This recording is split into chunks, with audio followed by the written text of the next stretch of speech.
G'day and welcome to episode 119 of the Guy Who Sews podcast. My name is Sean and this is my weekly update where I share my quilting adventures. I'd like to welcome both new and returning viewers, but if you are new, I'd love it if you take a few moments to say hi in the comments or send an email so we know we have a new friend. Come see what I've been working on, what I've completed, and all the other fun and exciting news. Let's go ahead and get started with our works in progress.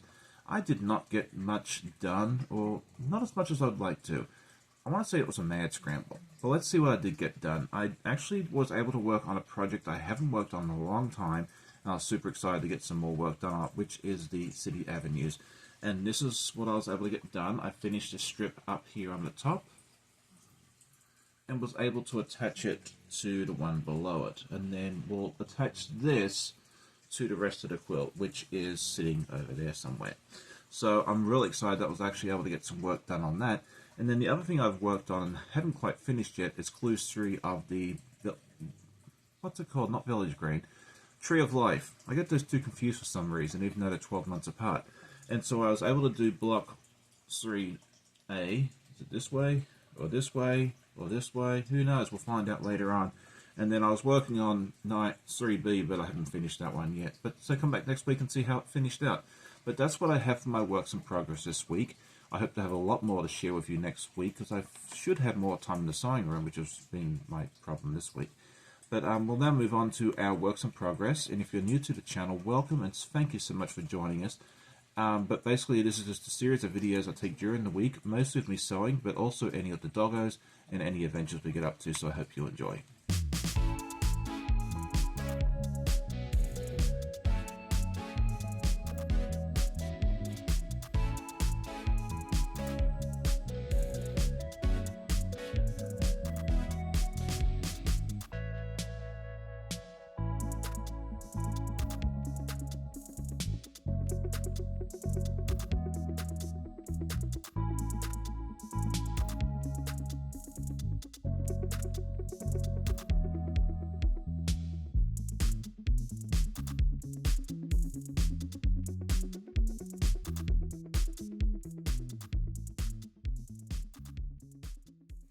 Last week I asked everybody in regards to block of the months whether you were able to keep up with them most of the time or if you kind of fell behind like I do.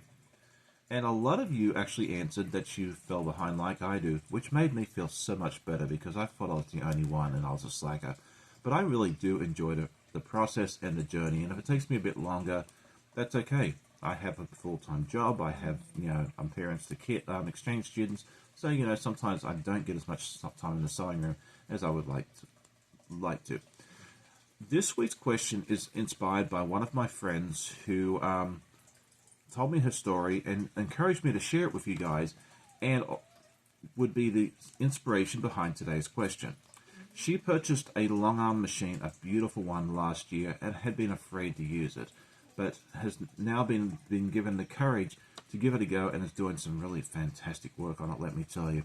And so my question to you is this: have you ever purchased a machine or some other sewing related item, doesn't matter what it is, and been afraid to use it? I would like to say for me, yes. Not so much a sewing machine, but I think I've got all this starch stuff floating around and I'm kind of afraid to use it, although sometimes I'm just forgetful.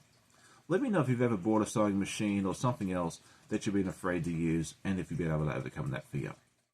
So my goals for the week, well, first of all, I'd like to get more time in the sewing room. I think that is goal number one.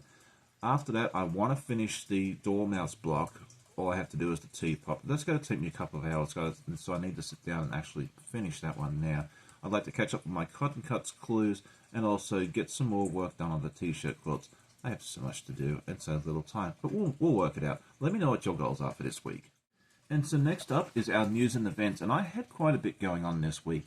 On Monday, I released my latest video of investigating quilts, and this one was a fun one. It was a Monopoly board game themed quilt, and this lady did a fantastic job on it. If you've missed that video, you need to go check it out. It was a lot of fun.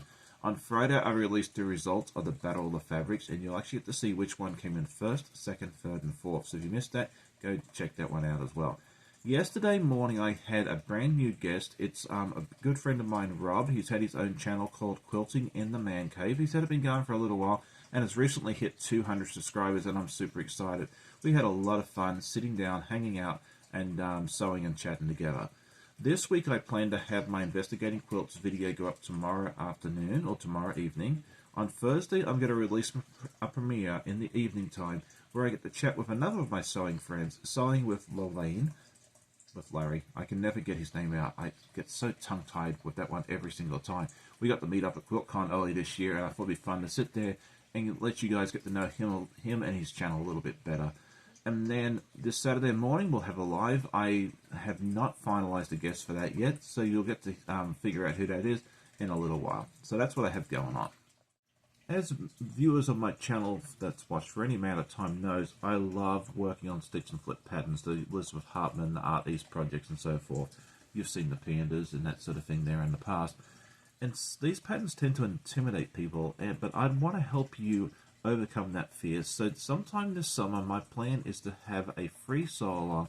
It'll be on Zoom, it'll be offline, and I'd like as many people as possible to come join me and hang out. So what I have planned is that we'll either do the pandas pattern or the koalas, which I did last year. I love this one here. I'd love another opportunity to do this again.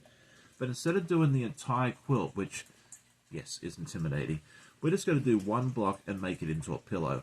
Her pattern on both actually has the dimensions and the fabric requirements and everything else to make a pillow, and I thought it'd be a good way just to get our feet wet and that sort of thing there. More details will be forthcoming, but it will be a free sew-along, free workshop, whatever you want to call it, but you will have to buy her pattern in order to participate. More details will obviously be forthcoming, but I just wanted to let you guys know that is my plan for this summer. Our next guild meeting is tonight at 8 p.m. Eastern. I would love it if you join. If you've been looking for an online guild home, we would love to have you. It's free. There's no obligation. We would just love to have you. And it's a very low-key, relaxed area where we usually come on. We talk about any guild business, which we'll have a quilt show soon and that sort of thing there as well, which I encourage everybody to try. And then we do a lot of show and tell because you guys get to see what I do every week, but I really enjoy seeing what everybody else gets up to each month. So if you're able to join, duck over and join us tonight at 8 p.m. Eastern. The details are on our Discord group, but if you can't get on there for whatever reason, shoot me an email at theguywhosews@gmail.com. You'll find it in the description as well, and I'll make sure you get connected up. It's on, and it's all done via Zoom. Well, that concludes today's episode. I hope you enjoyed it. If you did, definitely hit the like button. Tell a friend, and I always love hearing from my viewers. I hope you all have a happy day, happy sewing, and we'll see you next time. Bye.